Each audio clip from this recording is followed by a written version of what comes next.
A Câmara deve votar amanhã, aí em letra maiúscula, a renovação do Fundeb, que é o fundo que financia a educação básica. O governo quer destinar parte do dinheiro para transferência direta de renda para famílias com crianças em idade escolar. Uhul! Mas críticos da proposta afirmam que isso desvirtua o fundo, que é enviado para estados e municípios. O tema de hoje é: a proposta do governo prejudica a educação básica do país? Não, nada a ver, irmão. Os nossos debatedores são Bruno Salles, advogado, mestre em Direito Penal. Boa noite, Bruno. Boa noite, Mona Lisa.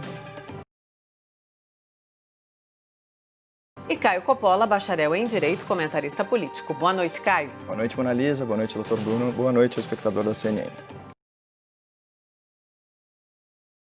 Começamos com você, Bruno. Suas primeiras considerações, então, por favor. Boa noite, Caio. Minhas amigas, meus amigos, boa noite. O jubileu está esquisito hoje, eu tenho medo. É impossível, quando a gente fala de Fundeb, a gente não lembrar dos nossos tenros anos de estudantes. Naquele momento em que o mundo ainda não parecia tão cruel, tão violento. E no caso do Fundeb, novamente, a mesma história, tira-se da educação para financiar o programa de transferência de renda. O que significa, em termos muito singelos, tirar do pobre para dar para o mais pobre, ao invés de tirar das camadas que concentram a maior parte da renda do país. O que, obviamente, não é o melhor modelo de transferência de renda, muito menos de educação.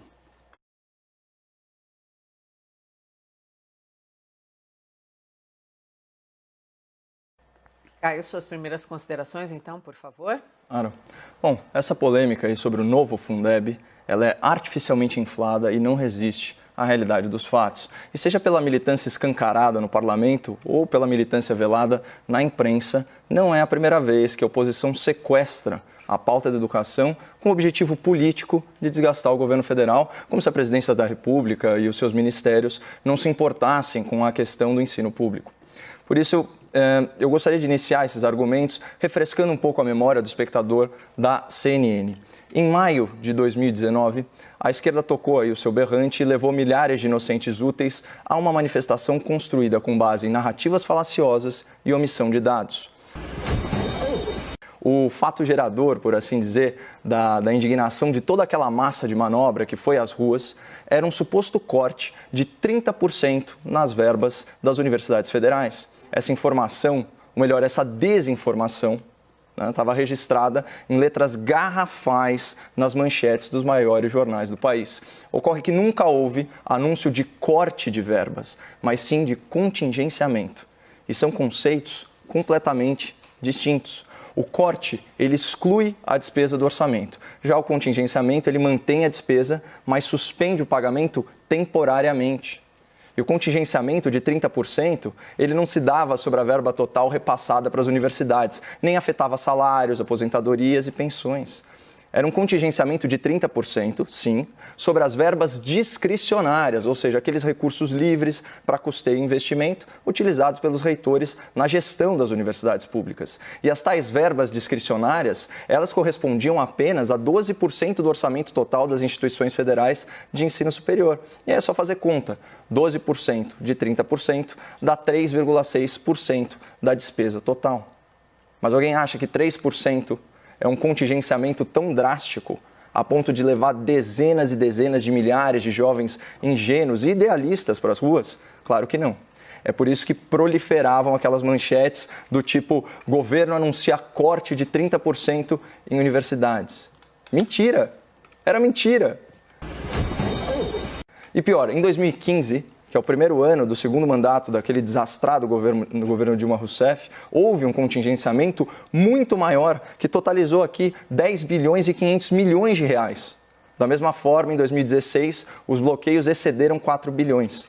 Mas onde estavam os professores militantes para mobilizar uma manifestação em nome da pátria educadora, para usar o lema do último governo petista? Eles estavam distraídos, comendo sanduíche de mortadela?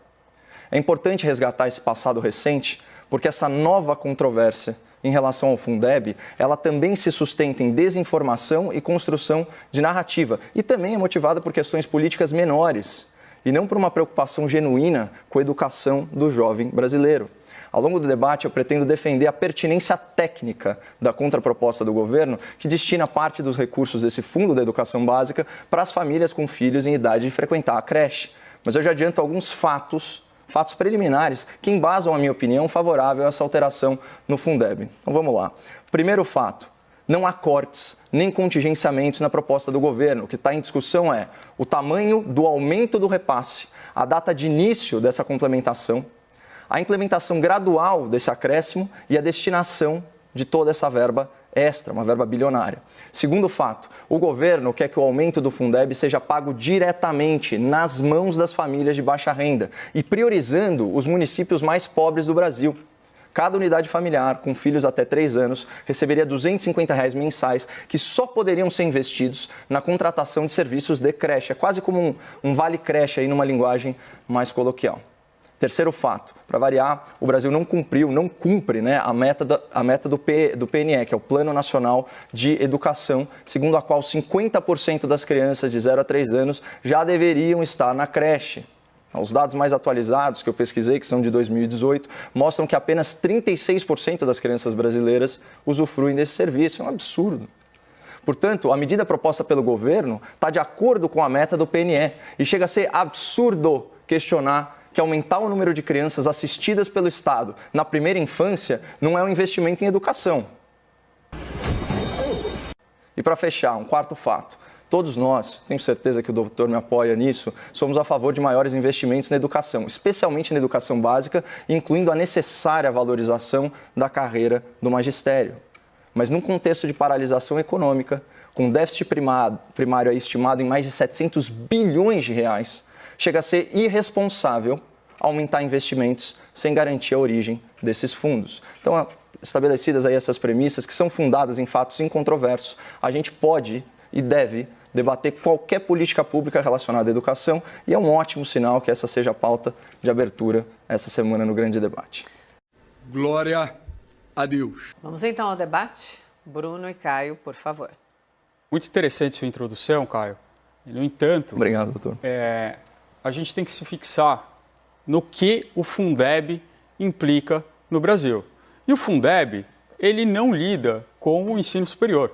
Esse é o primeiro corte que a gente faz.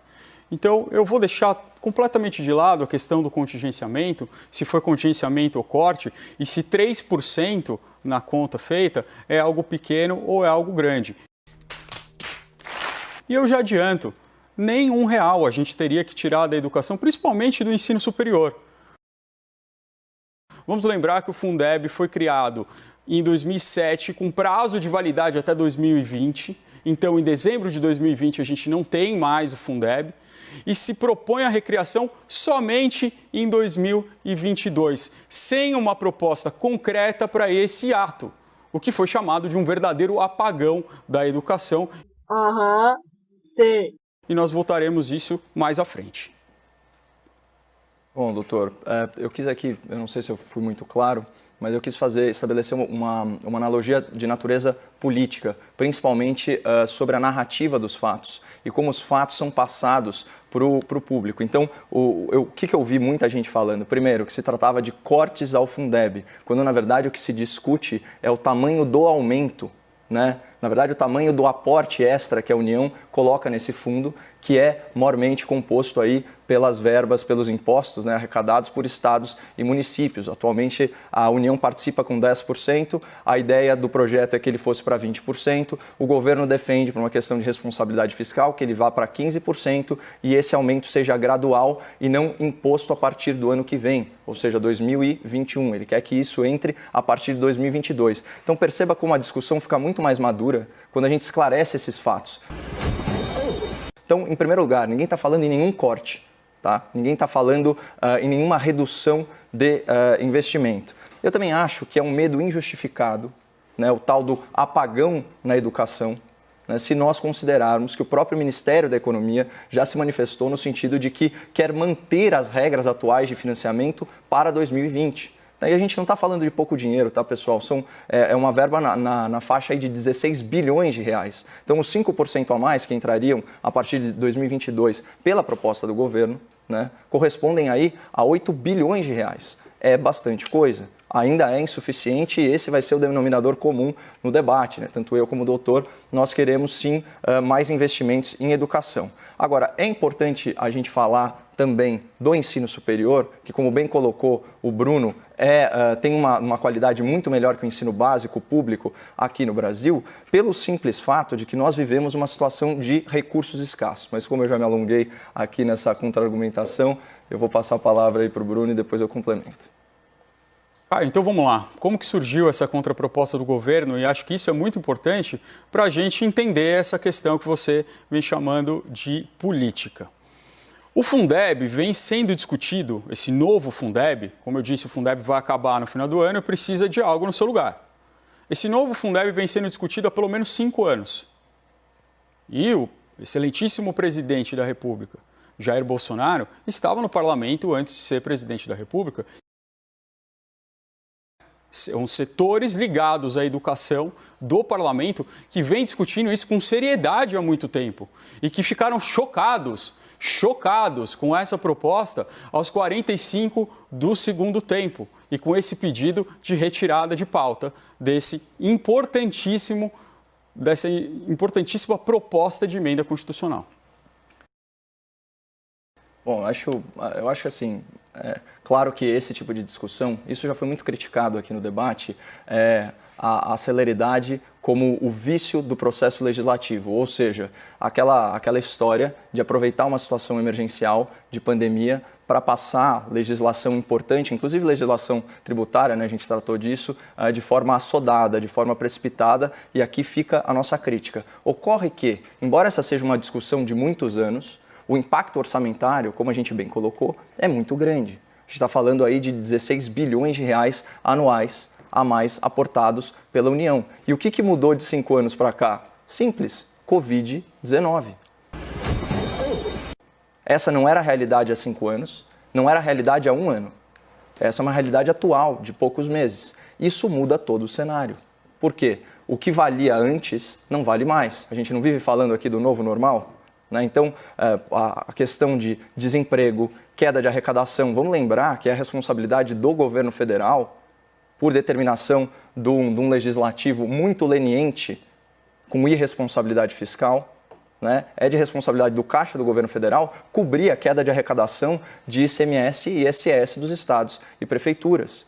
Também foi esse legislativo que sequestrou as verbas discricionárias, parte das verbas discricionárias, e tornou algumas despesas impositivas, colocando o governo federal praticamente numa camisa de força orçamentária. Então é isso que mudou, doutor, de uns tempos para cá. A Covid-19. A gente tinha um déficit primário projetado de 124 bilhões de reais. A conta atual da estimativa do próprio Ministério da Economia é de mais de 700 bilhões. Onde que a gente vai achar dinheiro para isso? 2 alternativas. Ou a gente endivida o país, ou a gente aumenta impostos. Se nenhuma das soluções é ideal, a gente tem que trabalhar sempre na coluna da despesa. Então, eu vou reiterar isso. Né? De onde vai vir o dinheiro? Inclusive, os parlamentares envolvidos nessa séria discussão sobre educação esqueceram de mencionar onde que a União vai tirar 16 bilhões de reais extras para fazer frente a esse aporte extra no fundo da educação básica.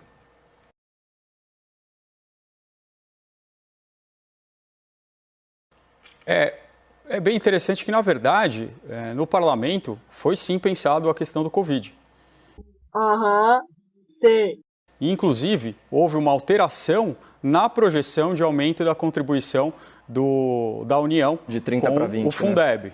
Na verdade, era para subir de 10 para 20 em um período de 6 anos, começando com 15, e foi diminuído esse valor para atenuar o impacto, para começar no ano que vem com 12,5%, ou seja, um aumento no ano que vem de 2,5%.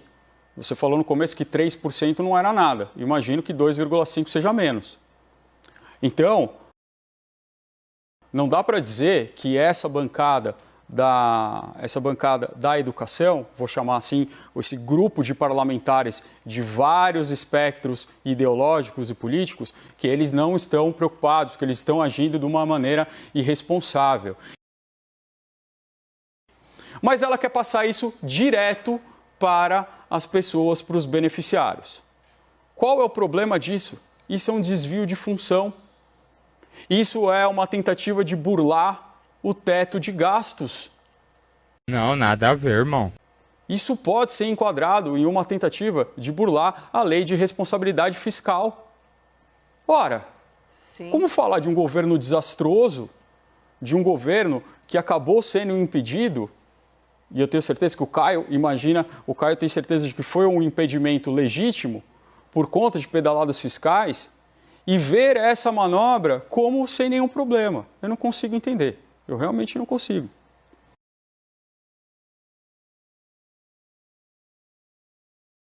Bom, vamos começar pelo simples fato de que a pedalada fiscal ela é, por definição, ilegal. E o que a gente está tratando aqui é da aprovação de uma proposta de emenda à Constituição, portanto, que deve se ater aí à Constituição e, se for para modificá-la, justamente esse é o intuito da proposta de emenda. Então, aqui tem uma distinção bem óbvia.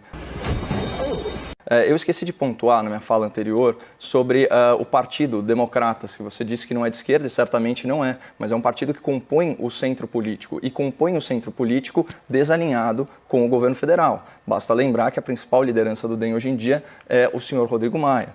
Então, não dá para falar que eles estão na situação. Pelo contrário, embora sejam de direita, são parlamentares e são partidos de oposição. Olha ele! Eu acho muito importante no debate a gente tomar muito cuidado com a falácia do espantalho, que consiste na gente deturpar o argumento do nosso debatedor e rebatê-lo conforme a nossa interpretação enviesada. Em nenhum momento eu disse que 3% é pouca coisa. Eu disse que 3% é pouca coisa para justificar grandes manifestações de rua. Pode ter certeza que não vai haver uma passeata de apoiadores do governo ou de bolsonaristas por causa de 2% ou 3%. Mas a questão orçamentária ela é fundamental nesse momento, porque a gente está tratando de responsabilidade fiscal, a gente está tratando da saúde financeira do Estado brasileiro. E eu queria só focar um pouco na agenda positiva, porque a gente está falando muito da agenda negativa, o debate caminhou para isso, na agenda positiva dessa contraproposta feita pelo governo. E aqui pegar uma fala do secretário especial da Fazenda, do Ministério da Economia, o senhor Valderi Rodrigues, que disse o seguinte, aspas, nós podemos dar um voucher creche, um vale creche, como eu disse, na ordem de R$250 por mês, e nós eliminaríamos, ou seja, extinguiríamos, acabaríamos com todo o déficit de creche para essas crianças, com fortíssimo impacto no atendimento a essas famílias, com filhos aí na faixa etária de 0 a 3 anos que demandam creche e não são atendidas atualmente. Então, só para deixar claro também, essa mesma reportagem da Folha de São Paulo traz que o déficit de creches para famílias com renda mensal até meio salário mínimo está na faixa aí de 2 milhões. Então, são muitas crianças, são milhões de crianças que estão desassistidas. Agora, com todos os avanços nos estudos sobre psicologia infantil, sobre o impacto da primeira infância na formação intelectual, na formação emocional das nossas crianças, como dizer que verbas destinadas para contratação de serviço de creche, isso significa o quê? Crianças sendo estimuladas por profissionais, por cuidadores, crianças interagindo socialmente com outras crianças. Como dizer que isso não é um investimento em educação? Como afirmar um negócio desse? Só que aqui a gente tem um outro problema do Estado brasileiro, que vê com maus olhos, e principalmente do estamento burocrático, político, que vê com maus olhos o quê? A contratação de serviços privados. Eles preferem que o Estado invista no que não é o essencial, que é o quê? Que é no prédio, na estrutura sindical, e não terceirize isso para os serviços particulares. Agora, a galera que vai contra isso é a mesma turminha que, obviamente, bate a palma para o ProUni, para o FIES, que são coisas análogas. Então, eu não consigo realmente entender esse duplo padrão na esquerda brasileira.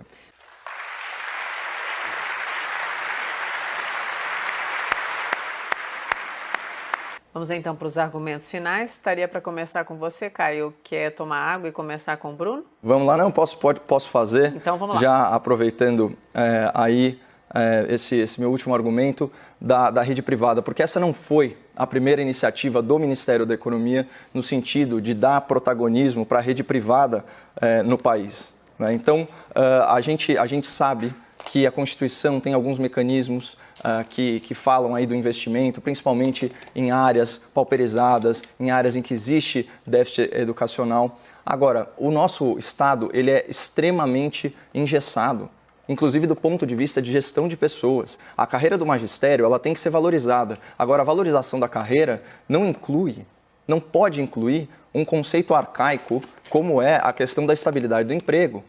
É muito difícil você afastar maus profissionais e premiar bons profissionais dentro de um regime unificado que nivela por baixo.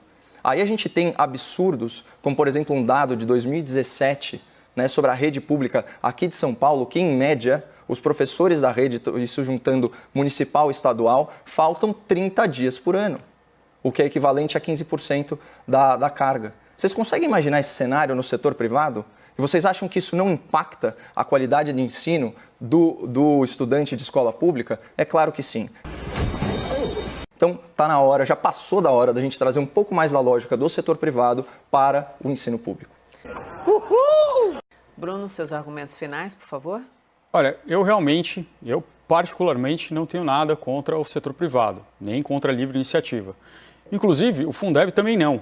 Há a possibilidade, dentro desse sistema super complexo do Fundeb, de se fazer um convênio, de fazer um repasse direto para determinadas instituições privadas que vão receber certos alunos como se fosse da rede pública. A semelhança do que acontece em certos procedimentos com o próprio SUS. Isso não tem problema, isso é bom, isso é salutar, isso vai fazer com que se fortaleça a rede privada, mas isso é diferente do repasse direto.